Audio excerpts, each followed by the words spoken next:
Salut à tous, on va avoir une semaine très importante en macroéconomie, ce qui va normalement beaucoup faire bouger les marchés tradis et de facto nos cryptos. Pour moi, il y a de fortes probabilités pour que cette semaine soit bien bullish. J'aime beaucoup ce que je vois graphiquement et pour moi on peut se rapprocher très rapidement de l'ATH sur BTC. On va voir tout ça dans l'analyse graphique, mais en attendant, on va parler vite fait de la macroéconomie. Honnêtement, depuis l'histoire entre Trump et Musk, il ne s'est pas passé grand-chose. On peut toujours trouver deux trois sujets sur lesquels parler, mais les plus importants pour moi, c'est les exportations chinoises vers les USA qui chutent de plus d'un tiers, expliqué globalement par les droits de douane. Mais bonne nouvelle, les États-Unis et la Chine qui prolongent la trêve, le temps qu'ils trouvent un accord. Même si on a bien vu que ces histoires de douane avaient beaucoup moins d'effet sur les marchés qu'il y a quelques semaines, disons que c'est un frein de moins à la poussée que l'on voit actuellement sur notamment le Nasdaq. En parlant du Nasdaq, on va voir ce qu'il fait graphiquement. Du coup, je vous avais parlé de cette grosse zone là, daily, où je vous ai dit qu'il y avait plein d'ordres à farmer et que du coup, il y aurait forcément une réaction. La réaction, on l'a eu. Ici, après vendredi, à l'open, c'est revenu hop, dans cette zone-là. Hop, revenir réagir. La même chose, c'est exactement ce qu'on peut voir en daily, donc c'est-à-dire la zone ici, tac, réaction. Le marché fractal, du coup, on peut voir la même chose en une heure. Et pour moi, je m'attendais à une petite réaction pour revenir dans cette demand juste là, qu'on peut voir. Mais apparemment, la réaction dans la nuit sur cette petite TR qui est venue juste être liquidée afin de se retourner, ça serait peut-être suffisant pour aller voir de nouveaux sommets et pourquoi pas réagir encore plus.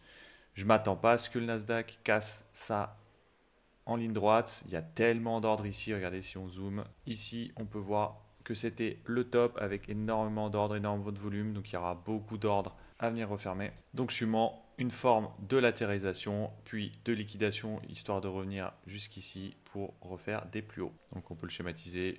On revient ici, tac, tac, on fait le plus haut, tac, tac, et hop, et on repart. Maintenant, le Bitcoin. Autant la semaine dernière, je vous avais dit que le Bitcoin était vraiment très très faible comparé à ETH. On était à peu près dans cette zone-là. Je vous avais expliqué aussi que je m'attendais à ce que le NFP fasse corriger violemment les actifs tels que le BTC et ETH, qu'on revienne juste ici liquider cette petite zone afin de se retourner. Ils ont profité du clash entre Trump et Musk pour faire le mouvement avant le NFP. Et c'est pourquoi, dès vendredi matin, je vous avais expliqué qu'il y aura un fort rebond sur les marchés. Ça a permis en fait d'avoir énormément de contreparties, énormément de personnes qui vendent le marché, qui permet du coup d'avoir de la contrepartie pour que la smart money achète. Et c'est ce qu'on a eu. On a eu ça dès le vendredi, une forte montée qui a continué pendant le week-end. Bitcoin est venu assez facilement casser ce petit high là. Et donc maintenant, je vois rien qui le retient jusqu'à cette supply juste ici qui pour moi hop, fera office un peu de résistance afin de consolider. Pourquoi pas revenir un tout petit peu avant de faire des plus hauts. Donc, on pourra s'arrêter peut-être même juste avant là, faire hop, s'arrêter un peu ici, tac, une petite manipulation, hop, on revient ici, boum boum, et on remonte. Quant à ETH, je vous avais parlé de l'écart entre les deux mèches.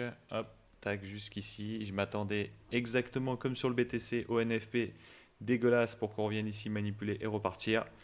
Mais même combat, c'est venu liquider jusqu'ici avec le conflit entre Trump et Musk. Je vous parle énormément des mèches, comme quoi c'est vraiment des endroits où il y a énormément d'ordres à refermer. Et on peut encore le vérifier aujourd'hui, parce qu'en fait les mèches, ça traduit du coup des liquidations en interne, des manipulations et du coup des ordres à refermer. Il est beaucoup moins bullish que BTC par rapport à la semaine dernière, où c'était vraiment lui qui était en surperformance. Mais on peut voir quand même qu'il y a une très belle réaction, notamment dans la nuit dont je vous avais parlé. En lower time frame, on voit bien la liquidation, le retour sur POI avant l'explosion à la hausse. Ce que j'attends sur ETH, c'est un peu moins de puissance que sur BTC, un retour ici jusqu'à la zone, hop, afin de distribuer, revenir un peu ici avant d'exploser à la hausse. Quelque chose de ce style, hop, tac, tac, on revient ici, bim, bim, et ça monte pour aller vers de nouveaux sommets. Voilà, c'est tout pour moi aujourd'hui. Je vous dis à ce soir pour le premier épisode de BF contre le BTC. À la prochaine. Tchuss!